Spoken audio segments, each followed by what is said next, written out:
Hello, my name is Tim Shearbridge. Welcome to this video, the subject of which is Doepfer. Doepfer, the German eurorack modular manufacturer. Now, Doepfer don't really get much airplay. You don't really hear them being talked about on the internet. You certainly don't see too many videos about their modules on YouTube, not these days anyway. And I think that's very sad. They're not cool, they're not hip, they're not trendy. They don't produce modules covered with hieroglyphics that you can't figure out what on earth's going on. They don't produce modules where the font and the typeface is so weird you can't even read the labels. They come up with common sense, sensible, logical modules, but modules that people are just not really that interested in. I really do feel that Doepfer modules are very utilitarian. They get a job done. If you're into eurorack and you're creating a patch and you just think to yourself for a moment, hang on a minute, I've got this control voltage. Now what I'd really like to do is be able to do A, B, C, D, E. When you're going down that kind of thought process, I bet you 99.9% of the time Doepfer have produced a module that can help you, or if it's not one module, it'll be a collection of them. They're very utilitarian, they are signal processing modules, they get the job done. And Doepfer have created over the last nearly 30 years hundreds of modules for eurorack.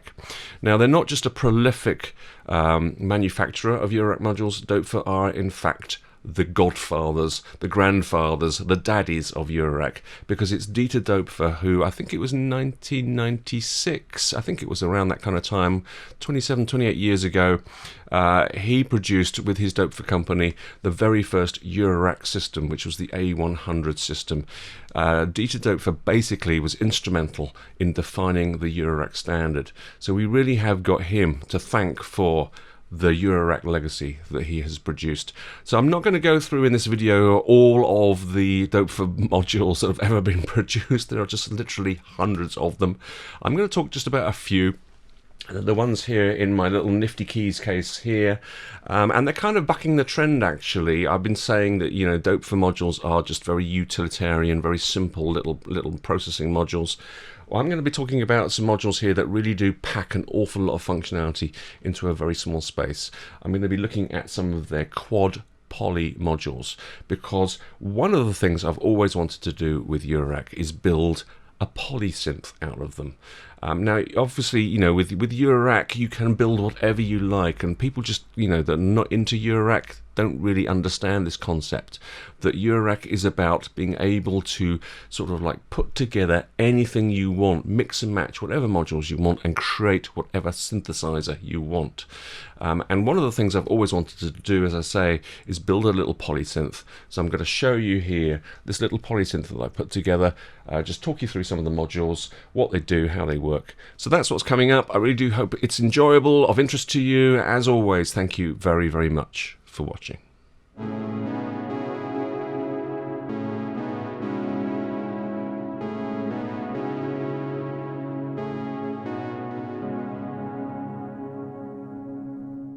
Right, let's start at the beginning, and the beginning is, of course, the VCOs.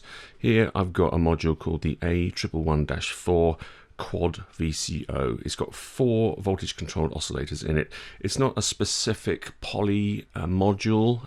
You can use those 4 oscillators for anything you like. It's just a convenient module to have 4 oscillators if you need them. And if you're building a polysynth, then having 4 oscillators in a single module is really, really handy.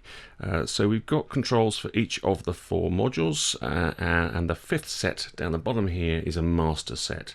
So for example, this is the tune control for each of the oscillators, and this is a master tune. Here we have an octave range setting for each of the oscillators, but then we have a master setting, that kind of thing. So let's just have a listen to the first VCO at the top here. I'm going to give it a CV input so I can play it from my keyboard, and I'm going to listen to, let's start off with the triangle wave. Now you'll see here, this is very common in lots of VCO modules in eurorack. We've got access to each of the waveforms individually. So if you wanted to mix them together, you'd need to do that separately with a mixer module. So let's just listen to the triangle wave. We've got triangle wave, we've got a square wave, which is also a pulse wave because we can change the pulse width, and we've got a sawtooth. Very quiet triangle.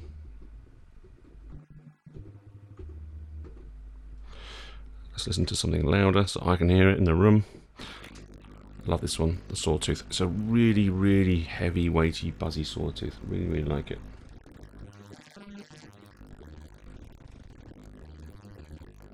So if we go through the octave range, the master octave range is at its lowest. These are 3-position little switches. The VCO's own octave range is at its lowest. So this is the lowest it goes. And then of course we can go higher, higher, and then with the master. So we've got 6 octave range there. And then we have the square wave, pulse wave.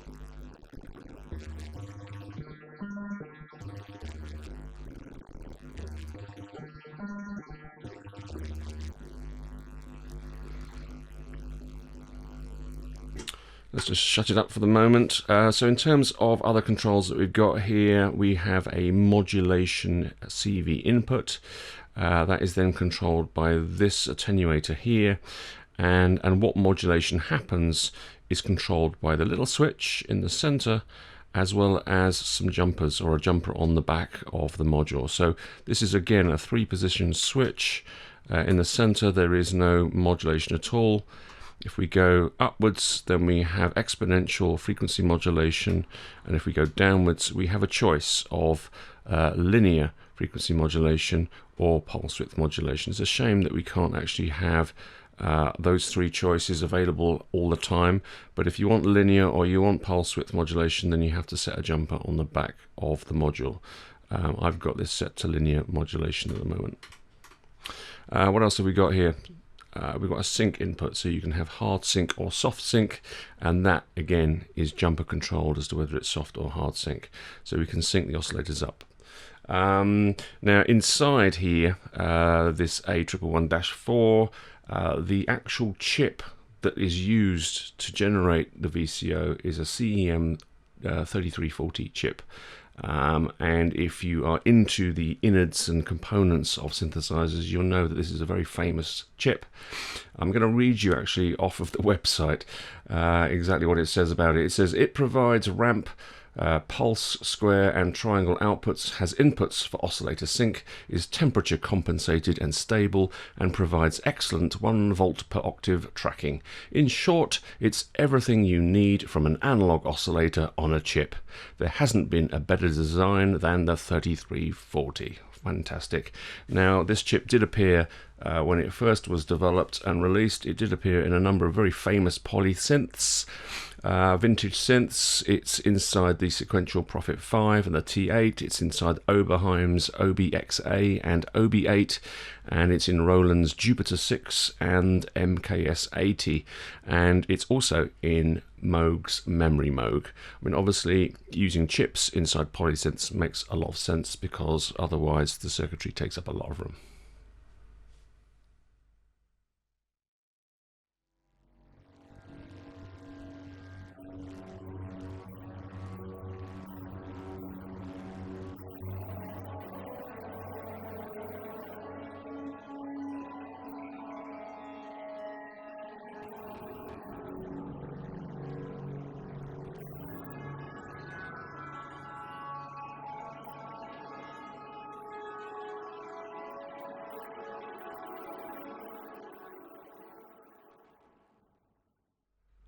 Okay, now onto the heart of any synthesizer, or any subtractive synthesizer anyway, the VCF. So here we have a module called the A105-4. This is a quad poly SSI VCF from Doepfer. It says poly in the title, and it is really designed for polyphonic use. And to, you know, if we just kind of think of the logistics for a second of building a polysynth using eurorack modules, we will realize why this is a really, really cool filter module from Doepfer. You know, if you're just going to build a monosynth, a subtractive monosynth, then you're going to need at least 1 VCO module, 1 VCF module, 1 VCA module, and then you're going to want to do some modulations, so you want at least one envelope generator module and maybe two of those possibly, but at least one, and hopefully at least one LFO module as well. You need all of those modules in order to produce one single mono voice. So if you wanted a 4-voice polysynth, then look at all the modules that you'll need to have. And of course, you know, there's nothing to stop you from building out a polysynth from all of these individual modules. And I've done it before, and it's a load of fun. However, it is a logistical nightmare. Not only have you got an awful lot of patching to do, but an awful lot of knob twiddling to do. So here we have a module designed specifically for polyphonic use. There are 4 voltage controlled filters inside it, but there is only one set of controls. There's one frequency control, one resonance control, one control to adjust the amount of frequency modulation that you might be using with an envelope or an LFO, for example, and there's one overall level control. And so this is kind of mimicking a pre-built, you know, polysynth keyboard that we all know and love. We have 4 actual completely individual filters inside here, 4 completely individual inputs and outputs, and 4 completely separate individual CV inputs to modulate those filters. But we have one set of controls to control them. Let's have a little listen to this A105-4. I've really kind of fallen in love listening to it. I really like the sound of this filter a lot. So let's patch it up. I'm just going to choose just one of these filters inside here at random. Let's choose the 3rd one. So I'm going to pass my oscillator, which is a sawtooth, into the input, and then to hear it, let's take its output, which is at the bottom there, and instantly we can hear it.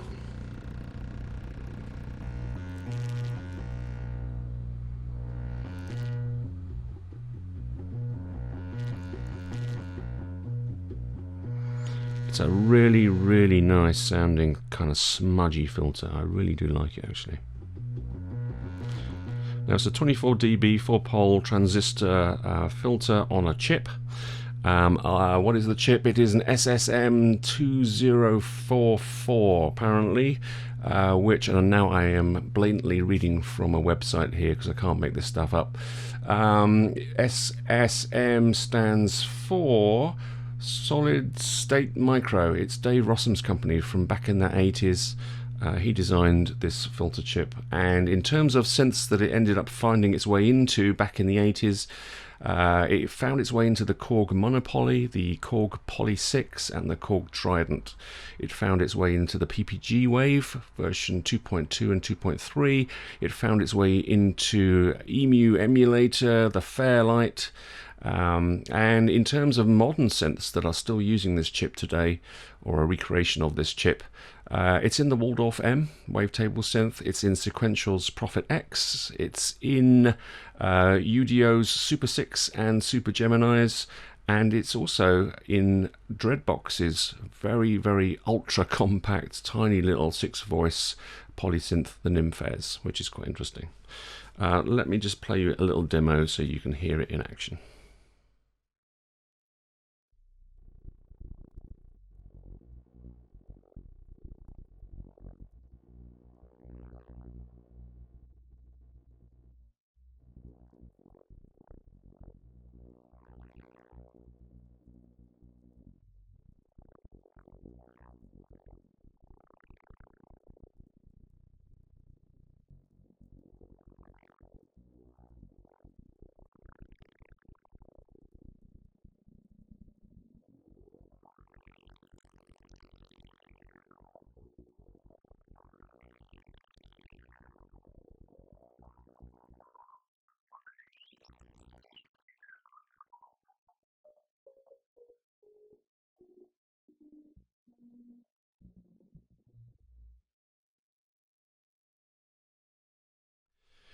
Right, so we've had VCOs and VCFs, so on to VCAs. Now I've got a couple of choices here which I'll talk about. Doepfer do actually do a quad poly VCA module. I don't have it. And that module works the same way as their other quad poly modules, in as much as there are 4 individual circuits, 4 individual VCA circuits, but a set of master controls to control them all. I haven't got it. I've got a couple of different modules here which I'll talk you through. They just give me a little bit more flexibility, to be honest with you. The first one here is the A135-1. It's a voltage controlled VCA, 4 individual VCAs in it, and it can also be used as a voltage controlled mixer as well, which is cool. You'll see here we've got our 4 individual VCAs in rows. We've got a signal input, it's attenuated signal input. We've got a control voltage, which is also an attenuated control voltage here for actually modulating the amplitude. So that's where we'd put our envelope generator, maybe LFO for tremolo effect, that kind of thing. And then we've got a master sort of gain control for each of the VCAs here. Now, you know, the main reason for those gain controls is because as well as the individual outputs for each of the VCAs along the bottom, we've also got a summed output. So that's where the mixer sort of comes into play. Now, talking of this being a mixer, there is a second module that you can buy from Doepfer. It's called the A144. It's called a morphing controller or a quad wave shaper. And basically what it does is it works in conjunction with this and allows you to morph between these 4 different VCA signals seamlessly, and you can use a control voltage to do that. It's really cool. I don't actually have it, but that was my intention, to one day get that module so that I could do some kind of interesting morphing between 4 different signals. Anyway, so that is the A135-1. And I think someone once said you can never have enough VCAs in your eurorack case. That's maybe the case here with this one, because I've got a load more VCAs here over the right hand side. They're really, really useful for attenuating control voltage signals as well as audio signals. I've got 2 of these A132-3 VCA modules. They're dual VCAs. You can see there 2 VCAs. So I've actually got 4 over here as well, so that's 8 in total. I've had these for a long time. These were some of the first modules I ever bought from Doepfer.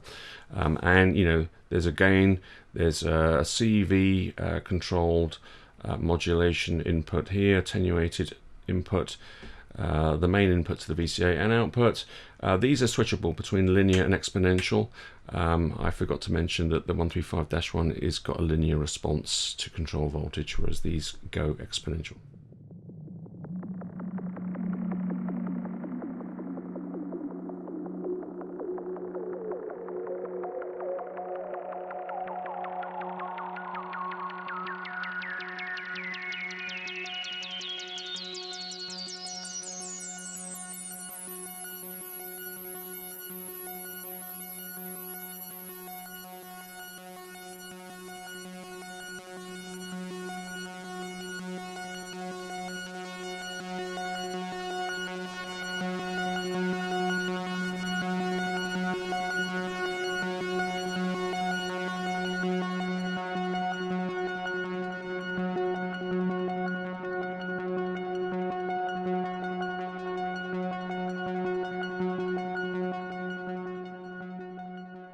Right, so we've sorted out our basic audio signal path from oscillators through filters through VCAs. How about modulating them? So let's take a look at envelope generators. And again, we have a quad poly module from Doepfer, which will allow us to do this in a really convenient way. It's the A141-4 quad poly VC-ADSR. So again, it's 4 completely discrete envelope generator circuits, but a set of master controls. One thing I didn't mention about the other modules is as well as manually setting these controls, you can also control them with CV, and that's what this top row of CV inputs are for. They're not individual to each of the envelope generators, they are master CV control inputs to control overall attack, decay, sustain and release, so you can do that with control voltage. The inputs and outputs to each of the envelope generators, as you can see, are marked below. G1, 2, 3, and 4. G standing for gate, so we need to give our envelope generator a gate, and then we'll get the control voltage, the actual envelope itself, coming out of the output at the bottom. So let's patch this up and hear how snappy these envelopes are. Okay, so let's apply a gate input to one of these envelope generators. Let's just choose the first one, take its output. So now we have our envelope coming out of here, and I'm going to use it to modulate the frequency of the filter that I'm using here. So this FM for number 3 in there like that. And we've got a long attack, a long decay going on at the moment. Let's just turn up the frequency modulation.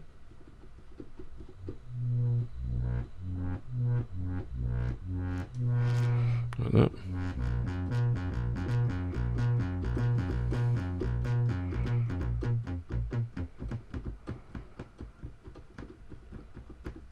That is very, very, very snappy.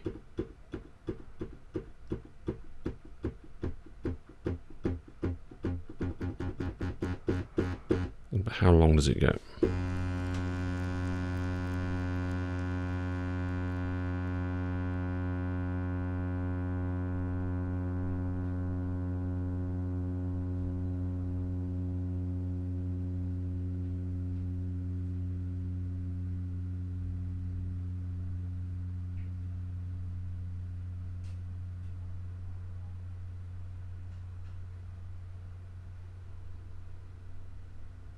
Still going. That's pretty long. Very, very usable. And to be honest with you, when you are building a polysynth out of modules, it is the playing around with the envelope generators, you know, the attacks, the decays, releases. It's playing around with the amount of modulation that you're doing the most. You're doing the most of these kind of twiddlings with these controls in order to get the sound you want. And if you have got individual envelope generators that you have to do this with, it's such a pain. It really is. Same with having multiple filters. So just having this quad poly envelope generator and the quad poly VCF really is a godsend when it comes to building polysynths in eurorack.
Right, so in terms of LFOs, what did I choose? I've got a couple of options here. I've got this tiny little, thin little module here, the A145-4. It's 4 little LFOs in one tiny little module. Really, really cool.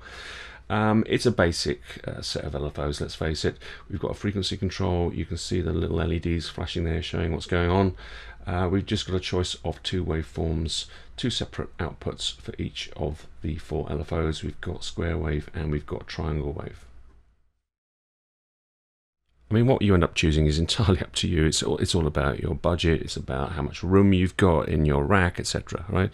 But I've just got one other choice here of LFO, and it is just a very, very simple LFO. It's a really old module, the A145, the original LFO. It's a powerful LFO. You've got ramp up, ramp down, sine wave, triangle, square wave.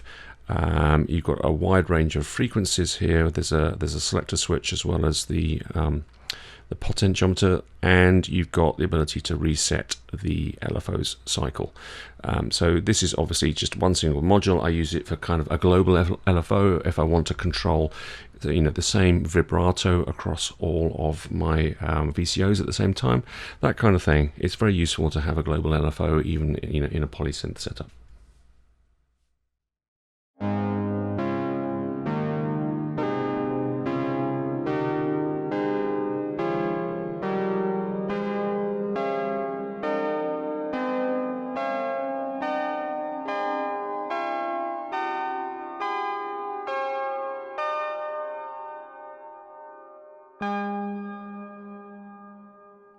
So I've got a few other modules in this case, which I'm not going to talk about. I've got some multiples and some attenuators, but there is one module that I do want to just mention, and it's the very end of the audio signal chain. You know, if you're going to have any kind of polyphonic setup, then you're going to need to take your individual voice audio outputs coming out of your VCAs and mix them down somehow. And I use this module here from Doepfer so much. It's probably the most used module that I've got. It's the A138S for S for stereo. It's a little mini stereo mixer. It's really cool. And obviously what I've been showing you so far is about building up a 4-voice polyphonic synth, and this is perfect for that because it's got 4 inputs.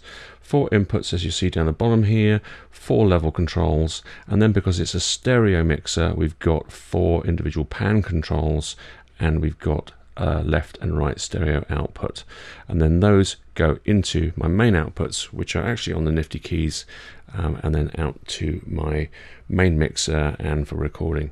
Really useful utility module is the A138S. I use it all the time.